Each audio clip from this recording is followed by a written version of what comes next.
afternoon, everyone. I'm Jim Donovan. And I'm Rahel Solomon. We also know that a man is now facing charges in connection with a deadly accident that left him and another person seriously injured. Eyewitness News reporter Alicia Nieves is live at Philadelphia Police Headquarters, where officers provided an update just moments ago. Alicia.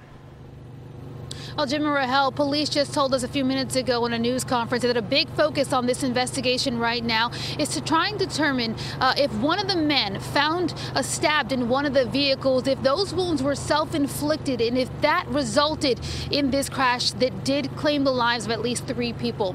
What we know about this crash so far is that it happened right around 1:45 this morning, right along the 600 block of Packer Avenue in South Philadelphia.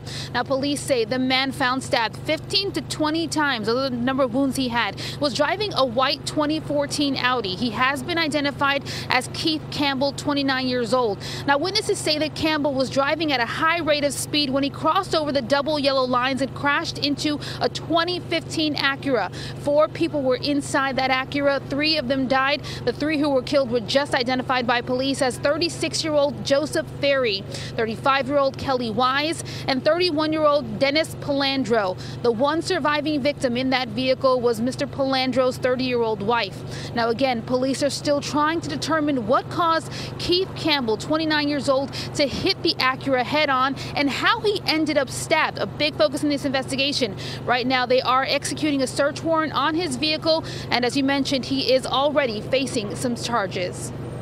The driver of the striking vehicle, Keith Campbell, 29-year-old male with multiple addresses in Delaware.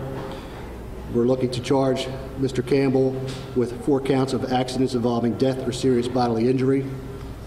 Further charges could be filed pending further investigation. And we are told that Mr. Campbell could face more charges if it turns out that his wounds were self-inflicted, or if it turns out he was under the influence of some sort of substance. Now, as for the 4 people who were in that Acura, as you both mentioned, they were members of the Mummers string band, the South Philly string band. At least 2 of them identified as being members there. Live outside police headquarters in Philadelphia, Alicia Nieves, CBS 3 Eyewitness News.